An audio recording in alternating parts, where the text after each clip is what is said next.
بسم اللہ الرحمن الرحیم۔ السلام علیکم ویورز، آپ کا میزبان ڈاکٹر ساجد اقبال آپ کی خدمت میں حاضر ہے۔ برائے مہربانی بیل آئیکن کو دبا کر ہمارے چینل کو سبسکرائب کریں تاکہ ہماری ہر نئی آنے والی ویڈیو آپ تک پہنچ سکے۔ آج کا باب ہے جس کا عنوان ہے پاکستان کا ایٹمی پروگرام اور امریکہ پاکستان کے ایٹمی پروگرام سے حائف ہے اور اس کی یہی کوشش رہی ہے کہ پاکستان ایک اسلامی ملک ہونے کے ناطے ایک ایٹمی قوت نہ بن پائے۔ صفحہ 50 پر امریکی سفیر کے خفیہ ٹیلی گرام کا متن پڑھ کر یہ بخوبی اندازہ ہو جاتا ہے کہ امریکہ کو فرانس پر دباؤ ڈال کر پاکستان کے لیے ری پروسیسنگ پلانٹ کا سودا منسوخ کروانے کے بعد یہ خطرہ محسوس ہوا کہ کہیں پاکستان خود ری پروسیسنگ پلانٹ نہ بنا لے اور امریکہ سے اتنا نالاں نہ ہو جائے کہ امریکہ سے قطع تعلق ہی کر لے۔ اس لیے پاکستان کو کچھ ہتھیار اور مالی امداد فراہم کر دینی چاہیے۔ امریکہ یہ چال چلنے میں کافی حد تک کامیاب رہا۔ یہ سودا منسوخ ہونے کے بعد نہ صرف پاکستان پر یک طرفہ طور پر دباؤ ڈالا گیا بلکہ بھارت کو شے مل گئی کہ وہ اپنا ایٹمی پروگرام جاری رکھے۔ بھارت 1974 میں ایٹمی دھماکہ کر چکا تھا اور تیزی سے ایٹمی قوت بننے کی منازل طے کر رہا تھا۔ 19 اکتوبر 1976 کو بھٹو نے سعودی عرب کے شاہ خالد کو پاکستان آنے کی دعوت دی۔ بھٹو نے شاہ خالد کو باور کروایا کہ امریکی آپ کے تیل پر قابض ہونا چاہتے ہیں۔ ہم اور آپ یعنی پاکستان اور سعودی عرب مل کر امریکی ارادے حق میں ملا سکتے ہیں۔ حکومت کے ایوانوں سے بھی یہ پتہ چلا ہے کہ مسٹر بھٹو نے شاہ خالد سے انڈس سپر ہائی وے اور ایٹمی پروگرام کو آگے بڑھانے کے لیے امداد مانگی۔ ساتھ ہی مسٹر بھٹو نے مشورہ دیا کہ آپ سعودی عرب روس کو تسلیم کر لیں اور میں اس کے لیے راہ ہموار کر سکتا ہوں۔ یہ خبر امریکہ تک فوراً پہنچ گئی اور امریکہ نے شاہ خالد کو نہ تو روس کو تسلیم کرنے دیا اور نہ ہی انڈس سپر ہائی وے کے لیے پاکستان کے ایٹمی پروگرام کے لیے پاکستان کو امداد دینے کی اجازت دی۔ البتہ مسٹر بھٹو کی پھانسی پکی ہو گئی۔ 7 جولائی 1977 کو امریکہ کا اسسٹنٹ سیکرٹری جوزف نی جو ایٹمی ہتھیاروں کے محکمے کا ذمہ دار تھا پاکستان آیا اور اس نے جنرل ضیاء الحق سے کہا کہ پاکستان کا ایٹمی پروگرام کیپ کر دیا جائے، آج جہاں ہے وہیں روک دیا جائے۔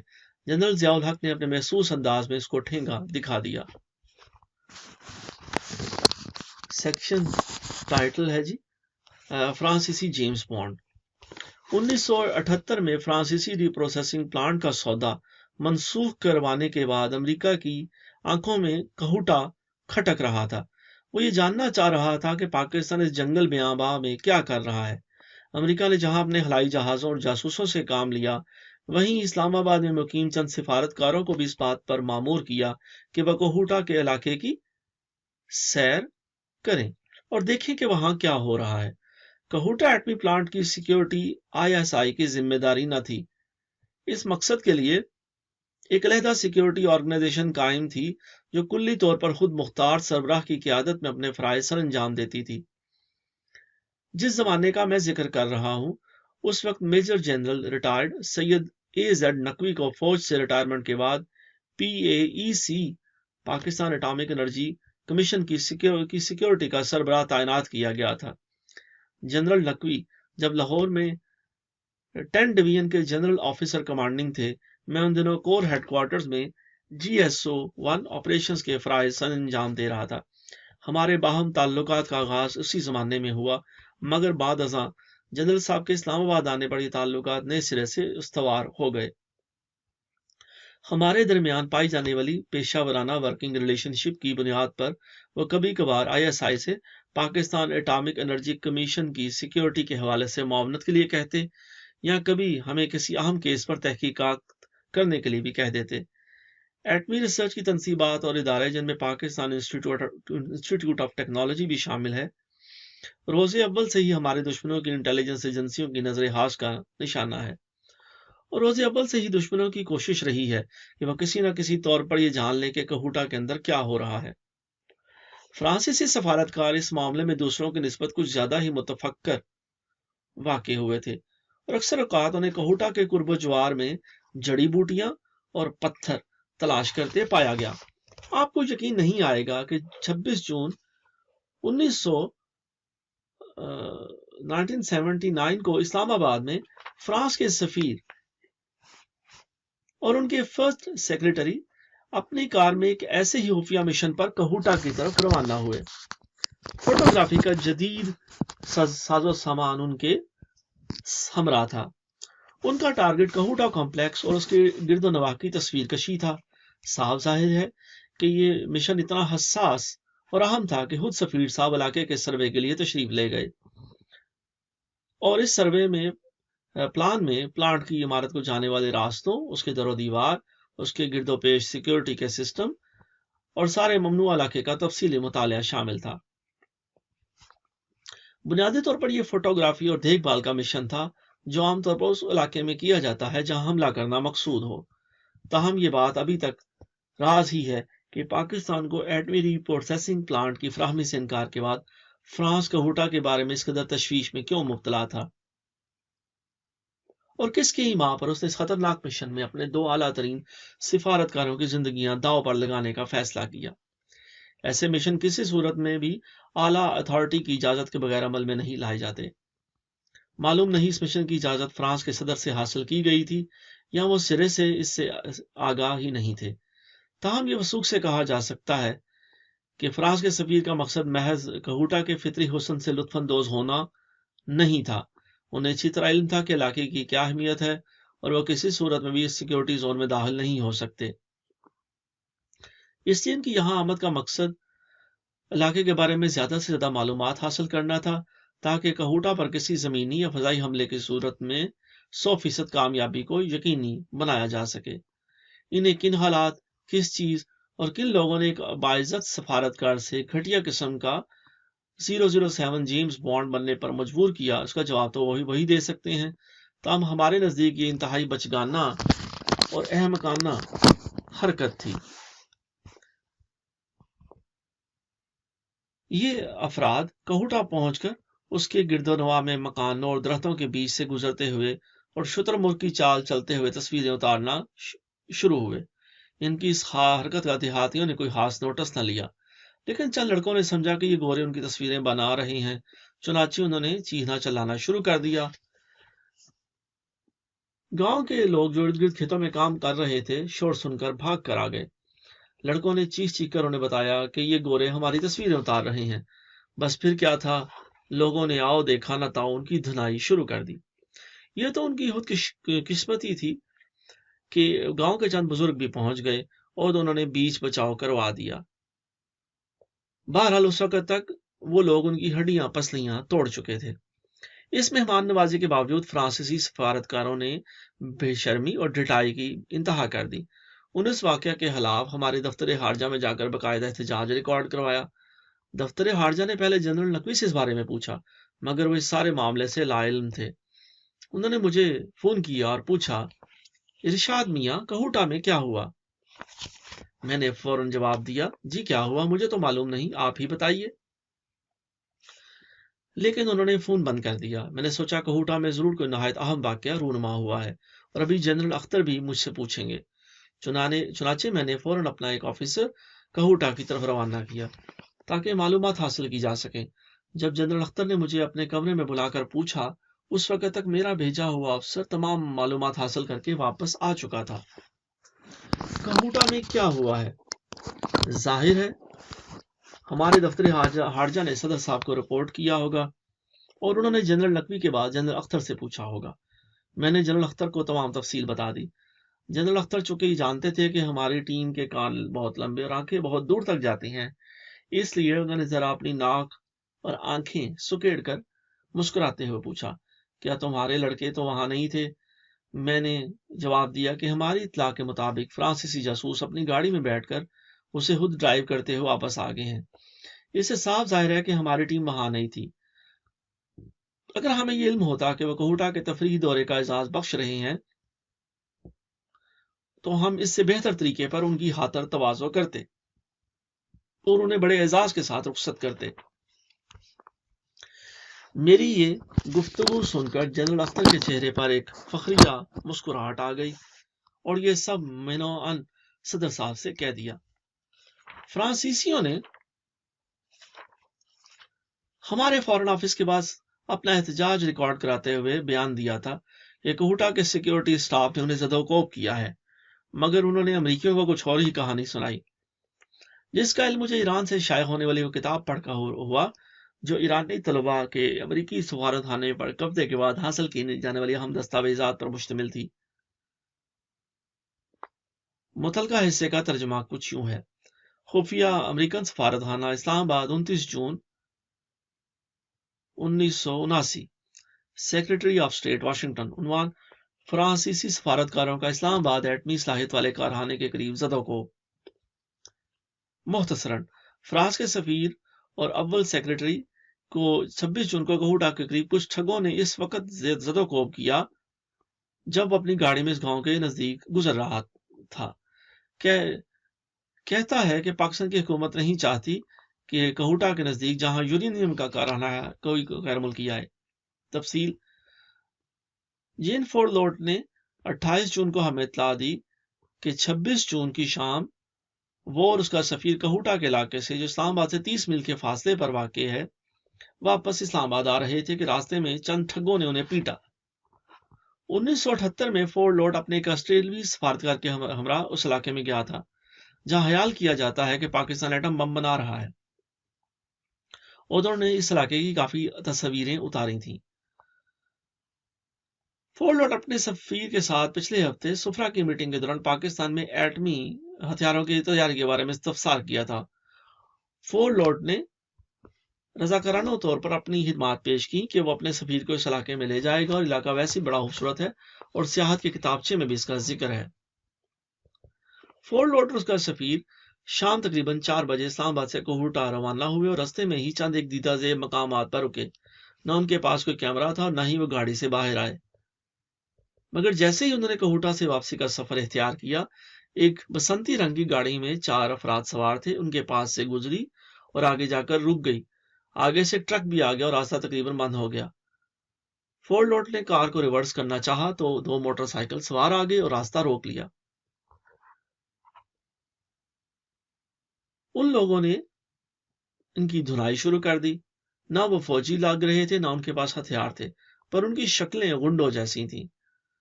فورڈ لوٹ بیان کرتا ہے کہ بہت سوچ سمجھ کر مار رہے تھے کہ نشانات کم پڑے، پھر بھی سفیر کا ایک دانت ٹوٹا اور گہری چوٹیں آئیں اور فورڈ لوٹ کے سر کی ہڈی میں کریک آ گیا۔ فورڈ لوٹ کہتا ہے تقریباً 10 منٹ بعد مجھے ہوش آیا تو حملہ آور جا چکے تھے اور سفیر اپنی چوٹیں سہلا رہا تھا۔ فورڈ لوٹ کی اینک ٹوٹ چکی تھی۔ انہوں نے کار کی چابیاں زمین سے اٹھائیں اور اسلام آباد پہنچ کر پولیس کو رپورٹ کی۔ پولیس نے پوری مدد کا وعدہ کیا۔ پروٹوکول آفیسر اور صدر پاکستان کو بھی اطلاع ہوئی اور صدر نے سفیر کے ساتھ بہت ہی ہمدردی کا اظہار کیا۔ قطع نظر اس کے کہ حکومت پاکستان نے مجرموں کو پکڑنے کا وعدہ کیا ہے، فورڈ لوٹ کو یقین ہے کہ یہ لوگ سرکاری غنڈے تھے اور انہوں نے سرکار کے حکم پر ہی ان کی پٹائی کی اور نہایت پھرتی اور صفائی سے کام سر انجام دیا۔ نہ گاڑی توڑی نہ کوئی مال لوٹا۔ اس سے صاف ظاہر ہے کہ وہ چاہتے ہیں کہ آئندہ کوئی غیر ملکی اس طرف کا رخ نہ کرے۔ فورڈ لوٹ بتاتا ہے کہ کوہٹا کے گرد و نواح کافی بدل چکے ہیں۔ اس جگہ کو اب گاڑیوں کی ورکشاپ بھی کہتے ہیں اور کافی پرانی فوجی گاڑیاں ارد گرد کھڑی ہیں۔ تار کی باڑ کی بجائے اب اس علاقے میں ایک اونچی دیوار بنائی جا رہی ہے تاکہ باہر سے کچھ دکھائی نہ دے۔ سرکار پاکستان کو یہ علاقہ ممنوع قرار دے دینا چاہیے تھا اور فرانسیسی بیچارے تو یوں ہی پھنس گئے۔ بہرحال چونکہ خیال کیا جاتا ہے یہاں پاکستان کی ایٹمی تنصیبات ہیں اور ان کی نگہداشت لازمی ہے، اس لیے چند نوجوان افسروں نے جوش میں آ کر ان فرانسیسیوں کی پٹائی کر دی۔ یہ پڑھنے کے بعد کوئی بھی قاری یہ یقین کیے بغیر نہیں رہ سکتا کہ فرانس کا اول سیکرٹری جین فورڈ لوٹ پاکستان کی ایٹمی تنصیبات کی جاسوسی کے لیے امریکی جاسوسی ادارے CIA کا تنہا دار ملازم تھا اور اس کا علم شاید فرانس کو بھی نہیں تھا۔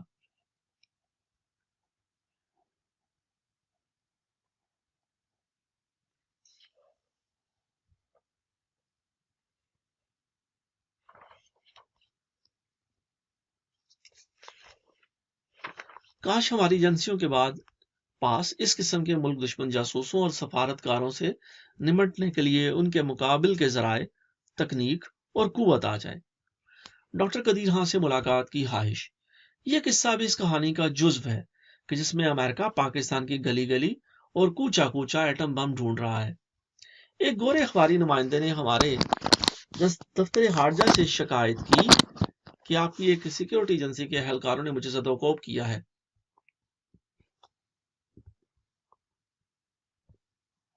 یہ شکایت باضابطہ طور پر رجسٹر کرائی گئی اور اس کا پس منظر یہ تھا کہ یہ گورا اسلام آباد کی گلیوں میں ڈاکٹر قدیر خان سے خصوصی انٹرویو کے لیے جیمز بانڈ بن کر گھوم رہا تھا کہ غلط جگہ پہنچ گیا، اور نتیجہ یہ نکلا کہ اپنی ناک توڑوا کر اپنے ہوٹل کے کمرے میں 2 دن لیٹا رہا۔ ہمیں اکثر اوقات اس بات پر حیرت ہوتی ہے کہ یہ گورے ابھی تک 1947 سے قبل کے دور میں رہ رہے ہیں اور آج بھی ہمیں اپنی رعایا سمجھتے ہیں، اور حکمرانی کے اس فوبیا نے انہیں اس غلط فہمی میں مبتلا کر رکھا ہے کہ وہ ہمارے قومی اور نجی معاملات میں جب چاہیں جہاں چاہیں اپنی ٹانگ اڑا سکتے ہیں۔ اس طرح کے واقعات کو وقوع پذیر ہونے سے روکنے اور اپنے غیر ملکی مہمانوں کے معاملات کو درست رکھنے کے لیے ہم نے دفتر خارجہ کو مشورہ دیا کہ ایسے غیر ملکیوں کو جو سفارت کار نہیں ہیں، ایسے خاص کار نمبر الاٹ کیے جائیں جو پہلے سے مستعمل نمبروں سے مختلف ہوں اور آسانی سے پہچانے جا سکیں۔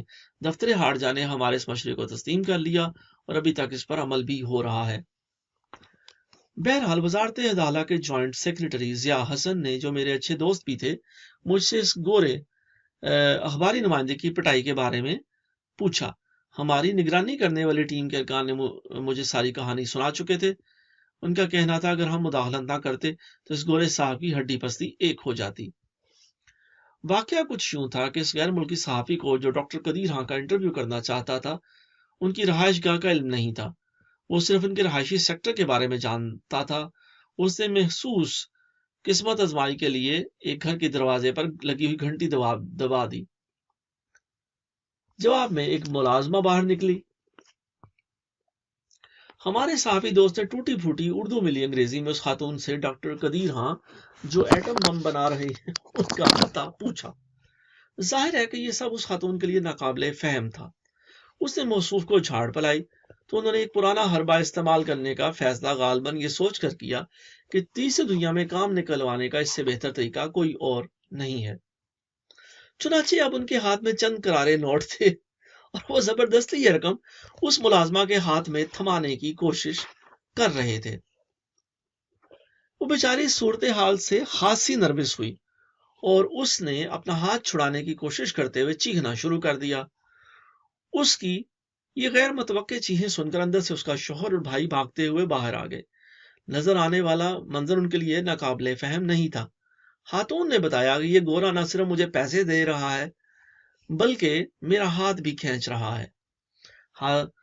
ادھر صاحب کے منہ سے شراب کی بو بھی آ رہی تھی، لہذا خاتون کی مدد کے لیے آنے والوں کے لیے سمجھنا مشکل نہیں تھا۔ انہوں نے آؤ دیکھا نہ تاؤ گورے صاحب کا بینڈ بجانا شروع کر دیا۔ یہ تو اس کے نصیب اچھے تھے کہ ہمارے آدمی اتفاق سے وہاں پہنچ گئے۔ اسی اثنا میں چند ہمسائے بھی گھروں سے باہر نکل آئے۔ گورے صاحب پر لاتوں اور گھونسوں کی بارش بند ہوئی تو انہوں نے بتایا کہ میں ایک صحافی ہوں، جس پر انہیں باحفاظت ان کے ہوٹل پہنچا دیا گیا۔ اگر وہ بے وقوف آدمی شکایت نہ کرتا تو شاید ہمیں اصل کہانی کا علم ہی نہ ہوتا۔ اگر وہ ہمارے آدمیوں کو بتا دیتا کہ وہ ڈاکٹر قدیر خان کے ہاں جانا چاہتا ہے تو شاید اس کی خاطر و مدارات کسی اور طریقے سے ہوتی۔ سیکشن ٹائٹل: کہوٹا کی تصاویر۔ امریکہ ہمارے ایٹمی پروگرام کی تفصیلات جاننے کے لیے ہر طرح کے ذرائع استعمال کر رہا ہے۔ اپنی معمول کی ڈیوٹی کے دوران ہمیں کیسے پاکستانی نوجوان کے بارے میں علم ہوا جس نے کہوٹا کی تصویریں بنائیں۔ یہ نوجوان کسی امریکی یونیورسٹی میں ریسرچ اسکالر تھا۔ تحقیق کرنے پر معلوم ہوا کہ اس کے پروفیسر نے اسے کہوٹا اور نواحی دیہات اور علاقے کی تصاویر بنانے کو کہا ہے، کیونکہ اس کے تحقیقی مقالے کا موضوع دیہات کی سماجی زندگی تھا۔ ہم نے اس نوجوان کو مشورہ دیا کہ اسلام آباد کے گردنوا میں کسی ملتے جلتے علاقے کی تصاویر بنا لے اور اپنے پروفیسر سے کہے کہ یہ کہوٹا ہے۔ اس نے ہمارے کہنے پر عمل کیا، مگر جب ہم نے اسے اس کے پروفیسر کے اس مشورے اور خواہش کی اصلیتوں سے آگاہ کیا تو وہ نروس اور پریشان ہوا۔ اس طرح کی متعدد ناکامیوں کے بعد امریکہ نے کہوٹا کی تصاویر کے لیے CIA کے ماہرین کو پاکستان بھیجنے کا فیصلہ کیا۔ ایک روز مجھے جنرل نقوی نے بتایا کہ ایک امریکی سیاح کو کہوٹا اور اس کے ارد گرد کے علاقے کی مووی اور اسٹل کیمروں سے تصاویر بناتے دیکھا گیا ہے۔ کہوٹا کے سیکیورٹی اسٹاف نے اسے پکڑنے کی کوشش کی مگر وہ انہیں جل دینے میں کامیاب ہو گیا۔ کہوٹا کا سیکیورٹی اسٹاف اس کا پیچھا کرتا ہوا راول پنڈی کے پرل کانٹیننٹل ہوٹل تک آیا مگر اسے قابو کرنے میں ناکام رہا۔ دیکھیں اسے یہ تصاویر لے جانے میں کامیاب نہیں ہونا چاہیے۔ اس طرح کا ہر خفیہ مشن خفیہ والوں کے لیے ایک ہمیں چیلنج ہوتا ہے، مگر یہ ایک خاص مشن تھا کیونکہ ہمیں اپنے ٹارگٹ کا کوئی اتا پتہ نہیں تھا۔ ہماری ٹیم فوراً حرکت میں آئی اور تگو دو شروع ہو گئی۔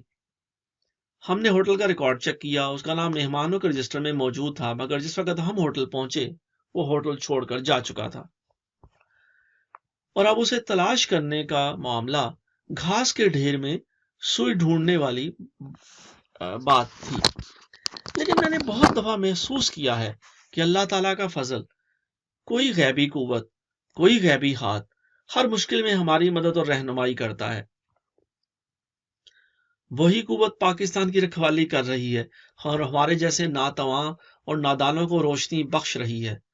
ہوٹل کی انتظامیہ سے نہ صرف ہمیں اس کے حلیے کا اچھی طرح پتہ چلا بلکہ اس کی کار کا نمبر بھی معلوم ہو گیا جو امریکی سفارت خانے سے اسے لینے کے لیے آئی تھی۔ اس سلسلے میں ویٹر اور بیل بوائے کی یادداشت بڑی معاون ثابت ہوئی۔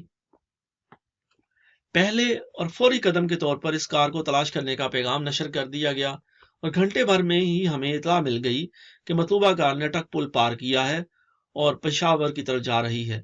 ہم نے پشاور میں اپنی ٹیم کو خبردار کیا اور ہوٹل کے دونوں لڑکوں کو امریکی سیاح کی حتمی شناخت کے لیے پشاور بھیج دیا۔